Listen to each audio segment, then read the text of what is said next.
Gracias, María José. Óscar Puente, ministro de Transportes, buenas noches. Buenas noches, Aimar. Ministro, gracias por atendernos en un día tan complicado como el de hoy. Quiero preguntarle cuál es la última hora que tiene, que le llega desde la zona de los trenes, donde se sigue trabajando para recuperar cuerpos de las víctimas. Bueno, no tengo ahora mismo gran novedad. Estoy esperando algunos técnicos que estaban en este momento en el lugar del accidente, en la parte que me corresponde a mí, que es también el tema de la investigación de las causas y demás.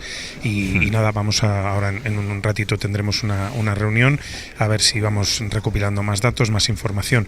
Del tema de personas aún atrapadas en los restos de los trenes, no tengo ninguna novedad. Como saben, el último dato era de 40 fallecidos localizados. Y bueno, están trabajando sobre el terreno a ver si somos capaces, con unas grúas que se han llevado allí de 300 toneladas, el poder levantar el material y ver si queda alguien ahí. Porque hay que sacar los vagones de donde están, ¿verdad, ministro? Para buscar a las víctimas que puedan estar dentro. O sea, ya se descarta la posibilidad de encontrar más cuerpos tal y como están ahora mismo esos coches. Sí, tal y como están, los equipos de rescate nos dicen que han visto todo lo que podían ver. Entonces, si hay alguien más, para saberlo necesitan levantar esos vagones, ¿no? La parte, digamos, el lirio ese está en una zona muy accesible, prácticamente sí. En una zona de apeadero del edificio técnico. Ahí ya se ha hecho todo lo que se podía hacer y, bueno, incluso se va a poder probablemente remolcar una parte y la otra habrá que sacarla probablemente con grúas, ¿no? Pero la parte más difícil es la del Albia, que está en una zona muy complicada, hay que ir allí para verlo, muy inaccesible, y ahí va a haber un trabajo bastante complejo. Porque la grúa se puede montar ya allí, ministro, hace falta estabilizar el terreno para poder montarla. Hay dos zonas en las que instalar las grúas, una la próxima a las vías, digamos a cota de donde están las vías, y hay otra sobrelevada a la que se está pensando poner una de las dos grúas y sacar algunas piezas, ¿no? La operación es compleja, hay que abordar por dos zonas, pero el equipo de Adif está allí y yo tengo mucha confianza en ellos. Han demostrado en otras ocasiones, por ejemplo con la Dana de Valencia, una capacidad de recuperación de las infraestructuras y de abordaje muy buena, y confío mucho en ellos, están encima y yo he estado hasta la tarde y bueno, mañana por la mañana volveré a estar aquí, estoy aquí en Córdoba y estoy un poco comunicándome con ellos por teléfono. Le he visto antes aquí, ministro, en Adamuz, le he visto especialmente tocado después de venir de la zona cero, es muy duro visualmente lo que queda allí. Es que prefiero no pararme a pensarlo porque me vengo abajo y ya no me puedo permitir el lujo de venirme abajo porque tengo todavía aquí mucho trabajo que hacer, ¿no? Pero sí, es muy duro. Hoy por la mañana cuando he llegado, bueno, el espectáculo es dantesco, lo que se ve allí. Y yo he tenido la fortuna de no encontrarme con cadáveres, ¿no? Quienes han vivido esto ayer por la noche, pues para ellos ha sido todavía mucho más duro que para mí, que bueno, solo he visto los restos, que no es poco, ¿no? Y bueno, luego pasan las horas, después de estar unas cuantas horas allí con la adrenalina por las nubes, tratando de entender y de averiguar qué es lo que ha pasado, pues luego pues hay un pequeño parón y se te viene del mundo encima, y es ese momento en el que he bajado con el presidente y con la vicepresidenta y el presidente de Andalucía, etcétera, y bueno, pues no puedo ocultar que estoy muy triste y estoy pensando sobre todo en la gente que ha perdido la vida, no puedo decir otra cosa. Sobre lo que ha pasado, ministro, ¿empiezan a tenerlo un poco más claro? ¿Hay alguna hipótesis que vaya ganando peso a medida que pasan las horas o todavía no? Vamos a ver, no. Y esto lo quiero decir primero quiero dejar una cosa clara. Las víctimas se merecen la verdad. Nosotros no vamos a andar con tonterías ni vamos a tratar de escurrir ningún bulto. Es decir, aquí vamos a ver qué es lo que ha pasado con todas las consecuencias, ¿no? Y contarles a la gente la verdad, lo que ha sucedido. Por tanto, no tenemos ninguna razón para ocultar nada. Esto que quede claro. Segundo, quiero dejar claro también que todo lo que se diga en estas horas es en el terreno de la especulación, ni siquiera de la hipótesis. Hoy hemos estado hablando con los técnicos que están allí sobre el terreno investigando y delante de mí, del presidente del gobierno, del presidente de la Junta de Andalucía, lo que nos han dicho es que en esta fase están recopilando datos y que no estarán en condiciones de establecer una tesis hasta pasado un cierto tiempo. He leído, por ejemplo, que he visto fotos de una rotura de carril. Claro que hay carril roto en un punto, en un montón de puntos, y hay un punto inicial en el que se cree que es donde se produce el descarrilamiento. descarrilamiento. Pero quiero aclarar una cosa para información general, ¿no? El carril está roto en muchos puntos y ahora se trata de determinar primero si es la causa o es la consecuencia. Es decir, si el carril se ha roto y el tren ha descarrilado, o si el tren ha descarrilado y ha arrancado el carril y lo ha roto. Y esto no es baladí y no va a ser tan rápido ni tan sencillo, entre otras cosas porque probablemente haga falta mandar al laboratorio carril y ver qué es lo que ha pasado. Estamos hablando de piezas de acero macizas, de un tremendo grosor y que no se rompen así como así. Por tanto, las fuerzas que han tenido que actuar ahí han tenido que ser potentes y hay que determinar qué es lo que pasa. Por tanto, es que en este momento no se puede anticipar, ¿no? No se puede descartar nada, no se puede descartar ni el material rodante, ni la infraestructura, ni vamos a descartar nada hasta que no tengamos realmente una hipótesis sólida de qué es lo que ha sucedido. Y cuando la tengamos, que nadie tenga ninguna duda, daremos toda la información. Iremos poco a poco. Hoy hemos contado las cosas que vamos sabiendo. Sabemos que no había exceso de velocidad, o eso es lo que creemos en este momento a partir de los datos iniciales. Sabemos que se hace es un descarrilamiento por cola, por tanto muy extraño en una recta, y con la mala fortuna de que en ese momento concurría otro tren en dirección contraria y pasa lo que pasa, que si no probablemente no habría habido ninguna víctima, probablemente habría habido heridos leves, ¿no? Pero este ha sido el infortunio. En todo caso, todo lo que vayamos sabiendo, que se pueda contar, que no conduzca a confundir a nadie, lo iremos contando, y cuando haya de verdad una tesis sólida la comunicaremos. Mientras tanto, de verdad, invito a la gente a que no crea más que lo que le decimos desde los canales oficiales, porque el resto lo único que hace en este momento es especular.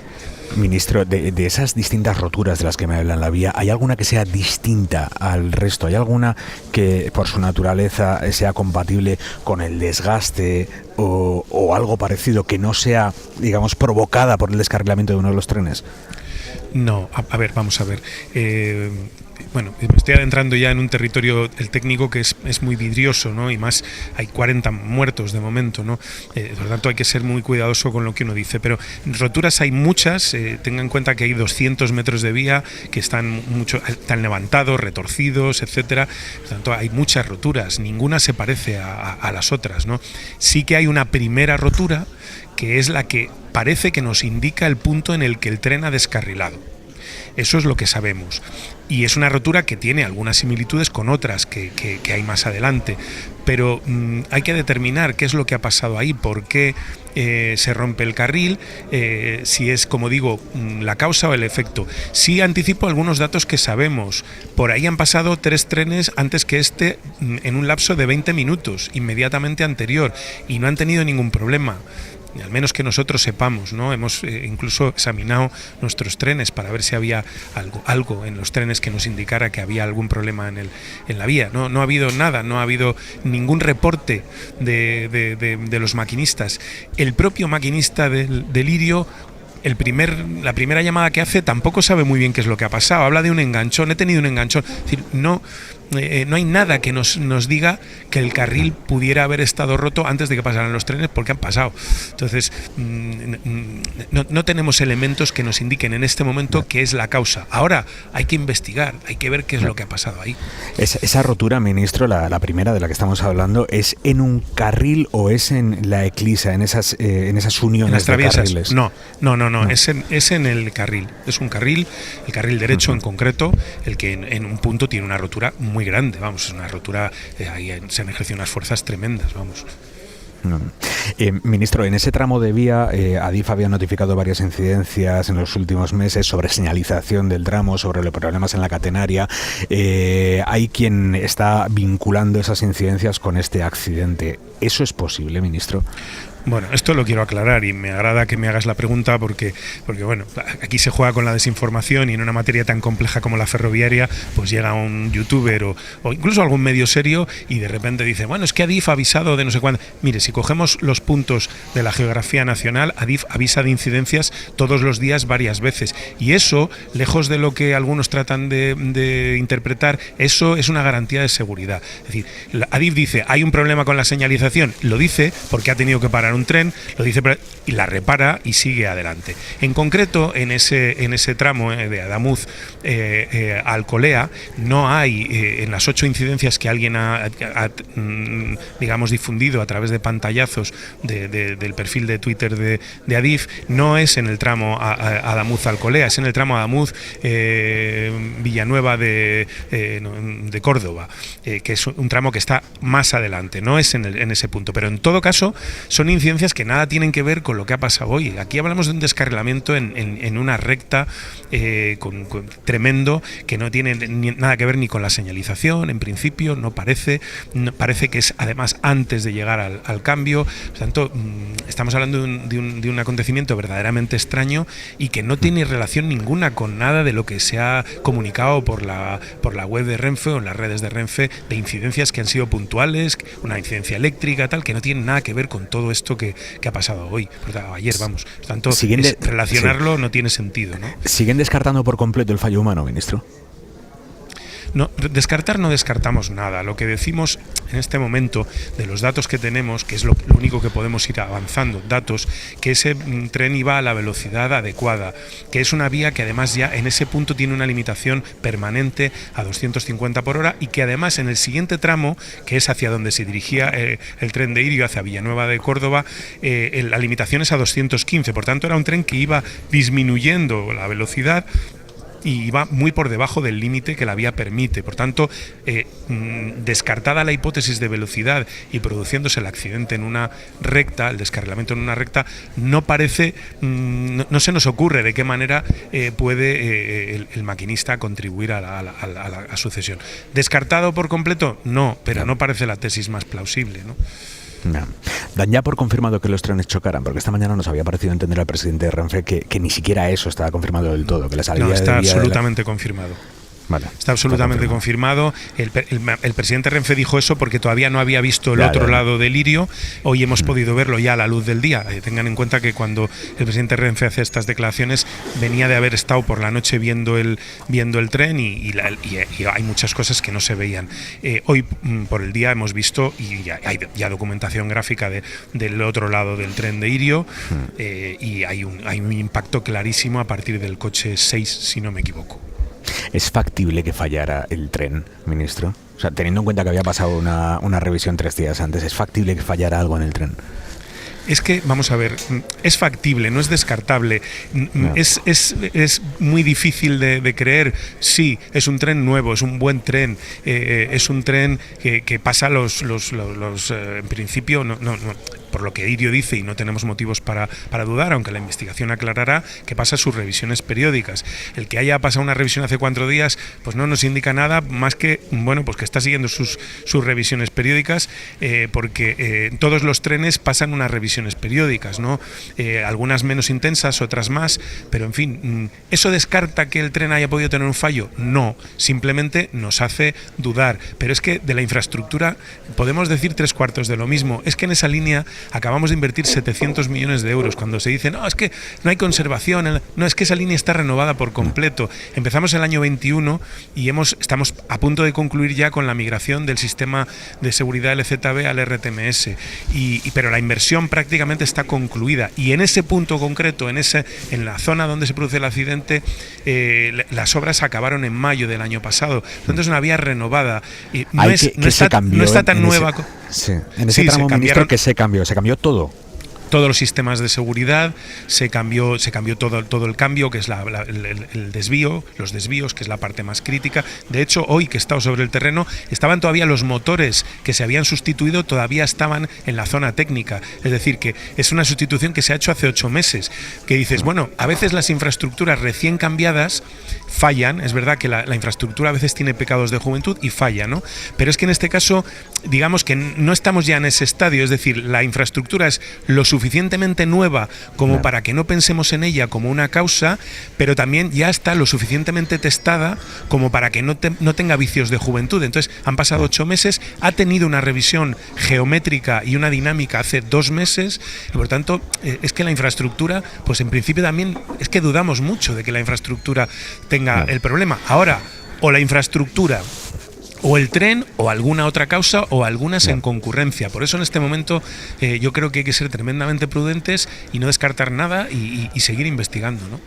¿Irio está colaborando de forma plena y transparente, ministro? Bueno, yo no lo sé. Hay una comisión de investigación de accidentes en la que yo no estoy, obviamente, y de la que no tengo más información que lo que los técnicos allí sobre el terreno nos dicen. No lo sé. Supongo que sí, vamos, no tengo razones para sostener lo contrario. ¿Cuándo se va a poder reabrir la vía de alta velocidad, la línea de alta velocidad entre Andalucía y Madrid? Bueno, hoy tenemos que terminar, si podemos, o como muy tarde mañana, sobre todo del tema de despejar si hay o no más personas allí. Una vez hecho eso, sacaremos el material rodante y lo que Adif plantea, en principio, es abordar primero una de las dos vías y derivar los tráficos una vez que esté ya terminada una de las dos vías que no tiene dañada la catenaria y pasar con marcha a la vista por ahí, es decir, por ahí despacito para garantizar la seguridad y mientras tanto trabajar en la otra vía, de manera que el día 2 o 3 de febrero, nos dicen las previsiones, podríamos tener las dos vías operativas. Estos son previsiones, esto es un poco el esquema que Adif tiene. Esto lo hacen muy bien, lo hicieron en la Dana en Valencia fantásticamente bien y yo confío mucho en ellos, pero ahora tenemos todavía alguna cosa por delante que es crítica, que es el tema sobre todo de las personas que puedan estar ahí todavía. Cuesta, vamos, ¿no? En la Dana vimos claramente que lo podían hacer, pero cuesta creer que se pueda reconstruir una vía en el estado en el que está esta. Las imágenes que hemos visto de aéreas son brutales en 2 semanas, ministro. Pues a mí me costaría creerlo también, sobre todo cuando he estado allí sobre el terreno, si no les hubiera visto trabajar y hubiera visto lo que han sido capaces de hacer con un daño aún mayor todavía en uno de los túneles, en el de Torrent, creo recordar, y en el de Cheste, en la Dana, ¿no? Pero yo confío mucho en ellos, me dicen que lo pueden hacer. En todo caso, vamos a poner por delante, obviamente, la seguridad, pero bueno, yo confío en ellos. Si dan esos plazos, es que son capaces. Ministro, ha llamado la atención hoy la imagen de unidad que han proyectado todas las administraciones compareciendo juntas aquí en Adamuz, hablando de cooperación, de lealtad. Impacta porque venimos de la Dana, precisamente, donde no hubo nada parecido, ni por asomo. La coordinación, la cooperación entre el Gobierno central, la Junta de Andalucía, está siendo tan real, tan positiva como proyectan. Absolutamente, lo que veis es lo que ha sucedido. Yo ayer pronto, en cuanto tuve noticia de lo que había pasado y tuve un poquito de información, llamé al presidente de Andalucía, estuve un rato hablando con él. Hoy nada más llegar al lugar de los hechos, prontito por la mañana estaba allí, hemos estado recorriendo, luego ha venido el presidente del gobierno, ha venido la vicepresidenta, hemos estado allí recorriendo, hablando. Yo es que creo que esto debería ser lo normal, y más en una circunstancia de estas características. Al final, ¿qué es lo que yo digo, no? Pues el señor Moreno Bonilla, ¿qué responsabilidad tiene en el transporte? Ninguna. Pero sí tiene, por ejemplo, en protección civil, es decir, él tenía que hacer su parte, y su parte lo que ha hecho es esforzarse por cumplirla y cumplirla bien. Por tanto, esto es lo que hay que hacer, cada uno. Yo me cargo con lo mío, tengo que trabajar en esto, en ver qué es lo que ha pasado, etcétera, y él tiene que la materia de protección civil, pues eso es lo que los ciudadanos esperan, que cada uno cumpla con su parte y no nos pongamos a discutir ni a ver quién el relato y todas esas cosas, cuando en este momento hay 40 personas fallecidas. Entonces, yo creo que esto debería ser lo normal. Llama la atención porque venimos de un episodio que, francamente, pues creo que no es muy edificante, ¿no? Óscar Puente, ministro de Transportes, muchísimas gracias. Buenas noches. Muchas gracias, Aymar. Buenas noches. Isabel Morillo, Juanma Márquez, muy buenas noches.